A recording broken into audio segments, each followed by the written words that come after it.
Next batch में उनका अलग सेपरेट बैच बना के उनके लिए क्या क्या किया जाएगा। तो पहले समझते हैं। देखिए, निज्जर की हत्या कर दी जाती है, इसके लिए कनाडा बहुत भड़कता है क्योंकि भारतीय, इनका कहना है कि ये भारतीय मूल के थे लेकिन कनाडा के नागरिक थे, इनकी हत्या में भारत का साथ है। इन्होंने बताया था यहाँ पे, जबकि उसी दौरान एक गुरुपतवंत सिंह पन्नू, एक बड़ा कंट्रोवर्शियल बयान आता है और इसकी एक असैसिनेशन की एक नाकाम कोशिश होती है, जिसमें होता क्या है कि एक हिटमैन हायर किया जाता है, जो ऐसा पता चलता है कि वो अमेरिका का ही FBI का एजेंट था, जो सारी बातें बता देता है। जब इसकी जांच होती है तो ऐसा कनाडा और अमेरिका का कहना है कि निखिल गुप्ता नाम के एक व्यक्ति ने पैसे देकर मर्डर कराने की कोशिश की थी, लेकिन जिसको पैसे दिए गए थे वो FBI का एजेंट निकला था। यहाँ पर निखिल गुप्ता की गिरफ्तारी चेक गणराज्य से कर ली जाती है और इसके बाद पता चलता है कि कोई विकास यादव नाम का कोई व्यक्ति के बारे में इनकी जांच में पता चलता है।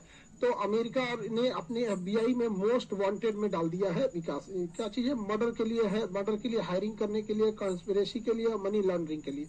अब इनके 3 फोटोज यहाँ अवेलेबल है। ऐसा कहा जाता है कि ये पहले फॉर्मर रॉ एजेंट भी रह चुके थे। भारत का कहना है कि अब ये रॉ एजेंट में नहीं है, फिलहाल दिल्ली पुलिस के गिरफ्त में है। ये सारी घटनाओं के बाद कनाडा, अमेरिका और ये सब एक हो गए और भारत को कहने लगे कि ये घटनाएं भारत के लिए, भारत सही नहीं कर रहा है। भले ये जापान पे परमाणु बम गिरा दे, ये सही कर रहे हैं। पूरा इराक उड़ा दिए, वो सही है। पूरा सीरिया उड़ा दिए, वो सही है। 1 साल से Hamas, Israel, Lebanon, Iran, Yemen चल रहा है, वो सही है। यूक्रेन में लड़ाई हो रहा है, वो सही है। वियतनाम पे 27 करोड़ बम गिरा दिए, वो सही है। लेकिन भारत अपना चुपचाप टुकड़ा करा ले, ये यही चाहते हैं। अभी भी जिनको लगता है कि यूरोप वाले हमारे दोस्त हैं, अभी भी अपनी आंखें खोल के देख लीजिए, आपको पता चल जाएगा क्या है। कनाडा के राष्ट्रपति आते हैं और भारत पे एलिगेशन लगाना चालू करते हैं और इन्होंने जांच जो किया उसमें भारतीय राजदूत का भी नाम जोड़ दिया। और भारतीय राजदूत का नाम जोड़ दिया कि ये लोग भी इस हत्या के आरोप में या फिर इस कंस्पिरेसी में ये लोग शामिल थे। और इनकी विदेश मंत्री कहती है कि हाँ, इनके ऊपर हम उचित कार्रवाई करेंगे। भाई विदेश मंत्री, आप फाउंडेशन क्लास कीजिए, हम आपको क्लास में बता देंगे कि वियना संधि के तहत किसी राजदूत के ऊपर कार्रवाई नहीं की जा सकती। वहां की पुलिस भी कह रही है सब क्लास व्लास नहीं किया है सब यहाँ पर, जिसके ऊपर FIR कर देगा सब। यहाँ पे वियना संधि के तहत किसी राजदूत के ऊपर FIR नहीं किया जा सकता है। लेकिन इस घटना केवल नाम दे जाने की वजह से भारत इसका विरोध दिखाकर अपने राजदूत को वापस बुला लेते हैं और कहते हैं कि कनाडा से अब रिश्ते एकदम खराब होने के कगार पे पहुंच गए हैं। और यहाँ राजदूत होता है, किसी भी 2 देशों के बीच संबंध को राजदूत ही स्थापित करता है। जब राजदूत एम्बेसडर ही नहीं रहेगा तो कोई आदान प्रदान बातों का नहीं हो पाएगा। लेकिन ट्रूडो चुनाव जीतने के लिए किसी भी हद तक जाने के लिए तैयार है यहाँ से। तो कनाडा ने अपने राजदूत वापस बुला ली, कनाडा से हम लोग राजदूत वापस बुला लिए हैं। और जो कनाडा के राजदूत भारत में थे उन्होंने भी कह दिया कि जाओ भैया, तुम लोग का यहाँ कोई काम नहीं है। भारत ने अपने राजदूत को वापस बुलाया तो अमेरिका और वेस्टर्न मीडिया है वो ये छाप रहा है कि कनाडा ने वापस भगा दिया। अरे हम लोग वापस बुलाए हैं, कोई भगाया नहीं है। और हमारे देश में जो न्यूज चैनलों पे विस्कन्याएं हैं उनकी उतनी पहुंच नहीं है। अभी ये लोग, हाँ आप बताइए, 4 गो बकलोल को बैठा के, हाँ आप क्या कहना चाहते हैं, आप क्या कह देते हैं, न खर न पतवारो जने न प्रधान। तो हमारे मीडिया में क्या होता है? यही सब चीजें तो हो रही है हमारे यहाँ पे। हमारी मीडिया के पहुंच इंडिया के बाहर है ही नहीं है। पूरा दुनिया चौपट हो जा रहा है। न्यूज सुन के देखिएगा पैसा लगेगा, आप सिंगापुर में बैठे। तो हमारी मीडिया नहीं पहुंच पा रही है और भारत की वहां बाहर में बड़ा छवि खराब कर रहे हैं सब यहाँ पे। हालांकि ऐसी घटना एक बार और हुई थी 2013 में। देवयानी खोबरागड़े को वहां की पुलिस ने अरेस्ट कर लिया था। हमारी राजदूत थी यहाँ पर देवयानी खोबरागड़े, उन्हें अरेस्ट नहीं करना चाहिए था वियना कन्वेंशन के हिसाब से, लेकिन बावजूद उन्हें अरेस्ट कर लिया था। आप समझिए राजदूत का पावर क्या होता है कि राजदूत को अरेस्ट नहीं कर सकते। अच्छा, इन लोग की हिपोक्रेसी देखिए। ईरान का राजदूत बैठा था सीरिया में, ईरान का राजदूत सीरिया में बैठा था, इजराइल ने बम गिरा दिया। तो भाई इजराइल ने बम गिरा दिया, ये अपने सेफ्टी के लिए कुछ भी कर सकता है। तो भाई जब इजराइल को अधिकार है अपनी सेफ्टी का करने के लिए, तो भारत को क्यों नहीं अधिकार है अपनी सेफ्टी के लिए काम करने के लिए? तो लेकिन भारत के लिए ये लोग नियम लगाते हैं। ये मतलब इनका अपना है कि अंग्रेजों के लिए कोई नियम नहीं होता है यहाँ पर। अब ये सब अपना एक ग्रुप बना है सब, 5 आई, 5 गो मिलके, 5 देश मिलके 5 आईज बनाए हैं सब, कि मतलब कुछ भी होगा हम लोग थुथुर पे लाठी रोक लिया जाएगा। हाँ हाँ हाँ हाँ करके चिल्लाएंगे हम लोग, एक ही जगह हो जाएंगे लोग, 5 लोग मिलकर।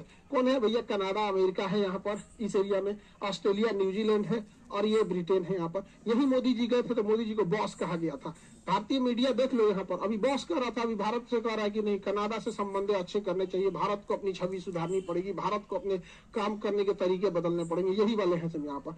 तो ये फाइव आइज एक हो गए हैं सब और भारत को नसीहत दे रहे हैं सब। अब कनाडा में ये सारा चीज इलेक्शन की वजह से हो रहा है। अब समझिए कनाडा की जो डेमोग्राफी देखते हैं हम लोग यहाँ पर, तो कनाडा की अगर आप टोटल आबादी देखेंगे उसमें तो लगभग 4 करोड़, पौने 4 करोड़ के आसपास आबादी मिलेगी। इस आबादी में सबसे ज्यादा प्रतिशत ईसाइयों का है, उसके बाद हिंदू के 2.5% है, और ये सिख जो है, ये सिख लगभग 2% है। अब जस्टिन ट्रूडो चाहते हैं कि ये सिख पॉपुलेशन उन्हें वोट करे, हालांकि वहां पर हिंदू 2.5% है, मुस्लिम 5% है, तो ये वो चाहते हैं कि उन्हें सिख का समर्थन मिल जाए। अब यहाँ जो पार्टीज को देखा जाएगा अगर कनाडा में, तो कनाडा में संसद भवन में टोटल 338 सीट है। 338 यानी 338 में बहुमत के लिए आपको 170 चाहिए, आधा सीट यानी 170 सीट चाहिए, तब जाके बहुमत आएगा।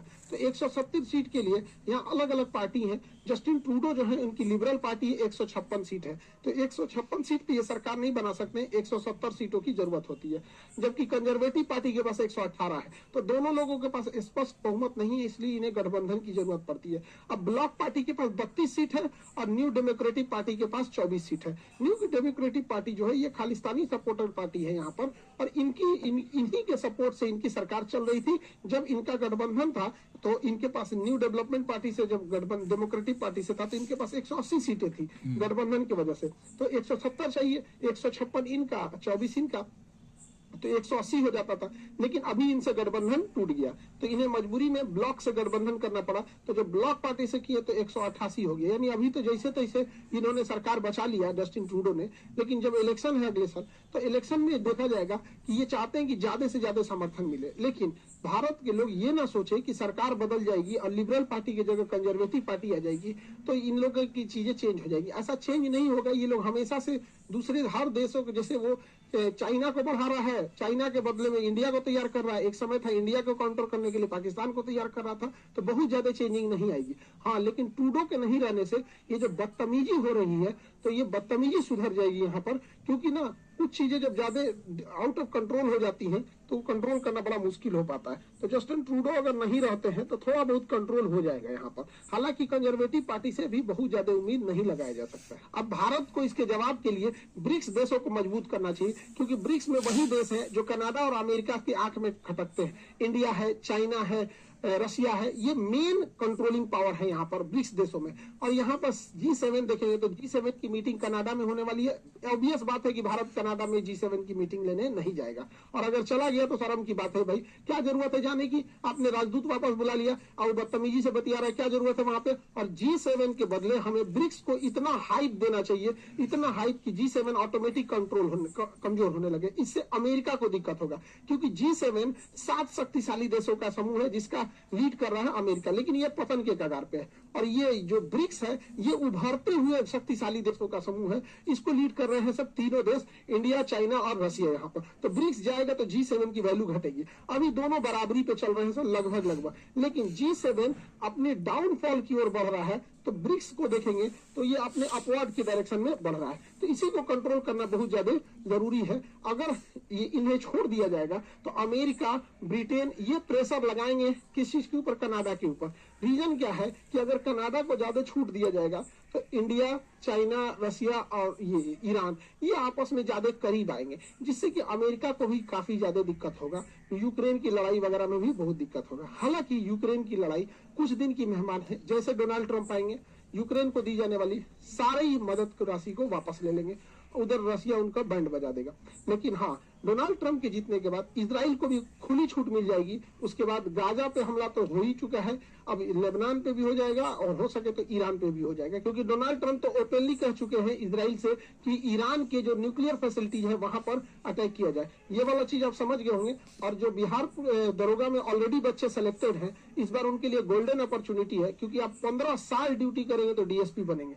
15 साल एकदम रगड़ के एकदम हालत खराब हो जाएगा तब। और आप लोग के लिए बढ़िया मौका है एक ही बार प्रमोशन के लिए, क्योंकि इस बार बीपीएससी में 2000 से प्लस सीटें हैं। यहाँ पर इतना सीट कभी नहीं दिया था, लगभग 250 डीएसपी की सीटें तो जिन लोग का है यहाँ पर, तो उनके लिए एक अलग से हम लोग एक ड्रॉ कर रहे हैं, ताकि वो लोग कैसे तैयारी करेंगे अपने ट्रेनिंग के दौरान। तो जो सिलेक्टेड हो गए हैं बच्चे, वो सारे बच्चे जो सीरियस हैं आगे बीपीएससी में बैठने के लिए, तो वो लोग कल यानी मंडे के दिन 21 तारीख को, कल मंडे है 21 तारीख है, तो कल 21 तारीख को शाम को सेंटर पे आएंगे। उन्हें सारा स्टडी मटेरियल दिया जाएगा, आंसर राइटिंग दी जाएगी, कितनी चीजें, लगभग 30 से 40 के आसपास में किताबें, स्टडी मटेरियल, आंसर राइटिंग, और उन सब का एक अलग ग्रुप रहेगा जिसमें कि उसे उसी हिसाब से सिलेबस डिजाइन किया गया है कि वो ट्रेनिंग में रहने के दौरान भी पढ़ सके यहाँ पर।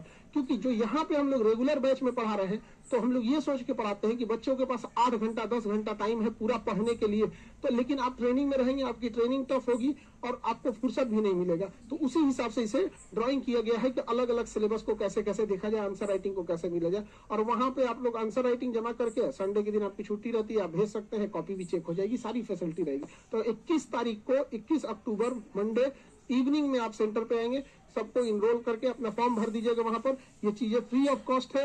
हम बस ये कोशिश कर रहे हैं कि आपका सिलेक्शन हो गया, इसी साल हुआ है, 10-15 साल घसीटिएगा तब जाके कहीं डीएसपी बनिएगा यहाँ पर। तो अगर आपके अंदर मोमेंटम अभी है और पढ़ना चाहते हैं, तो और आगे जाके आपके पास ये गोल्डन चांस है, क्योंकि इतनी सीटें फिर कभी नहीं आएंगी। और अगर जो आगे नहीं भी करना चाहते हैं, तो बेस्ट ऑफ लक, आपके पास ऑलरेडी डबल स्टार है। आई होप इस टॉपिक को समझे होंगे। मिलेंगे नेक्स्ट क्लास में। जय हिंद।